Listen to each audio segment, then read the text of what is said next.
welcome to Proverbs with the President. We're still in chapter 1 of Proverbs, verses 8 and 9. Listen, my son, to your father's instruction, and do not forsake your mother's teaching. There will be a garland to grace your head and a chain to adorn your neck.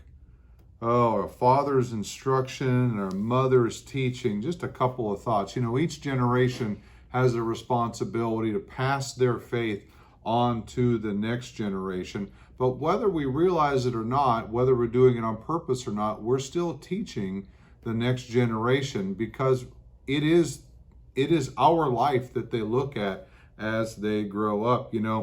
I'm adopted and I have no blood relation to either of my parents, yet I walk like my father, I talk like my father, and you better believe I think like my father. It's not about the fact that a parent, a mother, or a father has a blood relationship to the child. It's that they model behavior that we imitate as children. And so parents, mothers, fathers, whether we're aware of it or not, our children are learning from us. What we need to do is find a way to be responsible enough to teach them biblical values and to love the Word of God. To the younger generation, the context here is actually quite interesting.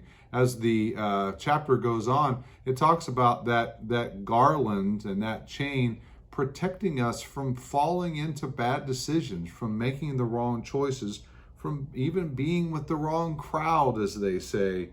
And that garland of grace and that chain around your neck, wear that with joy.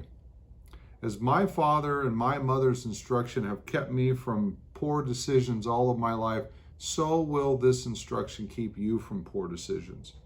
And finally, I want to say, if you've not had the opportunity to receive godly advice and godly modeling and godly mentoring, I invite you to seek out godly men and women to find a way to get that teaching into your heart so that you too can be protected and have this garland of grace and this chain of grace around your neck.